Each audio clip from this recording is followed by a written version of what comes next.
Sterling and Stone presents Collective Inkwell's Threshold by Sean Platt and David Wright. Narrated by Sean Platt. Threshold, Chapter 1. Scott. Scott swung the battered Nissan into his driveway and killed the engine. He sighed, looking up at the peeling paint on the antique home that he and Holly had spent too much on.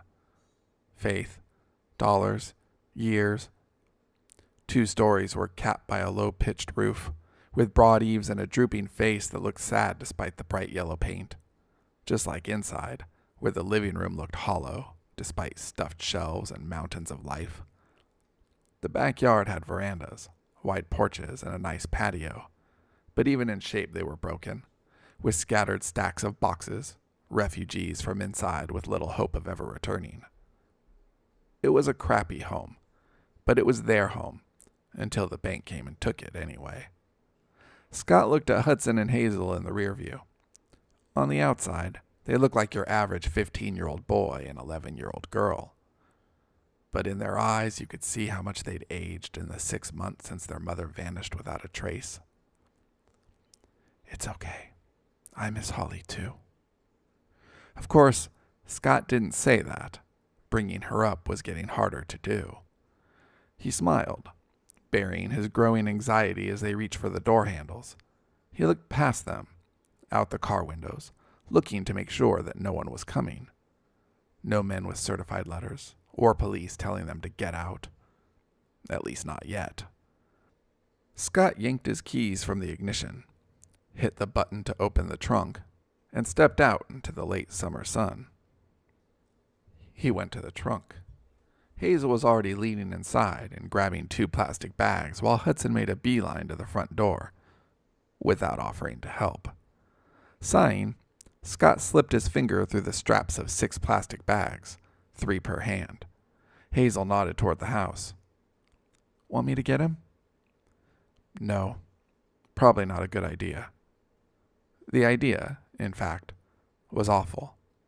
If Hazel went inside to tell Hudson he had to help Dad with the groceries because it was his job, Hudson would be his usual moody teen self, lash out at Hazel, tell her to stop managing him, and that she's not his mother. Scott followed Hazel up the drive, onto the porch, through the front door into the living room, and across to the kitchen. Hudson, giant surprise, was already on the PS3, playing The Last of Us, picking up from where he left off before Scott demanded that they go shopping as a family. Not because he didn't trust Hudson alone. Scott doubted he would do anything other than play the game he borrowed from his friend Brady, but because he specifically didn't trust him to refuse the notice of default that would be arriving any time. The notice that had haunted Scott since losing their house became inevitable. No, we don't need any help unloading the groceries, Scott said to Hudson as he passed. But it's awesome of you to offer. Scott hated himself for being a passive-aggressive parent, but lately couldn't help it. Without Holly around, he had no balance, and if he didn't pepper some passive into his aggressive, Scott was afraid that his aggression might go too far.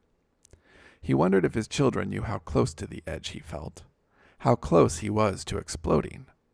Scott had no idea how much Hudson remembered of his earliest years, if the boy could recall the times as a toddler he used to cower in the wake of Scott's thunder. Holly had helped him wrestle control by the time Hudson was 4, the year they had Hazel. Raising kids was hard. Raising them without a mom was harder.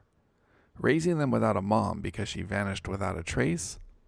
Well, Scott couldn't imagine many things harder than that. Hudson was confrontational and moody, a mouth like his mother with few of her manners. Hazel was withdrawn like Scott, but had Holly's deep, intelligent soul. She sought answers inside herself and trusted their whisper. Hudson ignored Scott's passive aggressiveness, which pissed Scott off more than his blind eye to the groceries. Scott considered escalating the situation, letting his son know that attitude wouldn't be tolerated. Instead, he heard Holly in his head. Put yourself in his shoes. Scott had been a jerk at 15 too, and hadn't had to swallow any of the crap that Hudson was forced to gulp as their world decayed from bad to worse to what in the hell are we gonna do now? He set his bags on the kitchen counter. On the way back outside, Scott stopped at the couch for a word with his son. He wouldn't get Hudson off the PS3 without an argument, and wouldn't try. Worrying about the house and the unrelenting threat of getting served was hard enough. Until things were settled, Scott's mantra was, no conflict. So, is the game as good as you wanted? Hudson paused, shrugging. Hype sucks. I wish I'd played the game without ever hearing about it. After all the reviews and Brady talking about it like the second coming, I guess I expected more. I'm playing what I thought it would be, instead of what it is. Hudson tucked a long strand of hair behind his ear and turned back to the game. Yeah, movies are like that. You read all the great reviews and even amazing feels disappointing. Lower your expectations. Life gets a lot better. Sage advice, Dad, Hudson said, staring at the screen. Scott felt like a jerk, teaching his son to subtract from his dreams. He wanted to correct it, maybe ask another question about The Last of Us, but felt a sudden hammering in his heart that he couldn't explain. He turned from the couch, looking around. Where's Hazel? Scott looked outside and saw his fear out loud. Hazel, speaking with a strange man she knew better than to speak with. I'll be back. Scott slapped his hand on the sofa and launched himself toward the door. Hudson caught his father's stress, leapt up behind him without pausing his game, and followed Scott outside. Scott headed straight for the man, who looked exactly like the sort of person who came delivering news that promised to flip their lives and bruise their faces. Even though he'd been preparing, since the inevitable began to blow its breath on their necks, with their lives and histories packed, Scott could never be ready to go.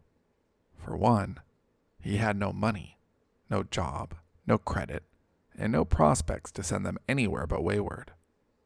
For two, he wasn't ready to leave. What if Holly comes home? As odd as it felt, leaving meant closing the door to the possibility of Holly's return. It was agreeing with those who said she was dead. He would accept her death, but not without proof. Scott stepped between his daughter and the man who threatened their world. Hazel, he said, get behind me. You've been listening to Threshold by Sean Platt and David Wright. To see all the books in the Sterling & Stone catalog, please visit sterlingandstone.net. To help decide what we read next, please visit sterlingandstone.net/indie fiction podcast. See you next time.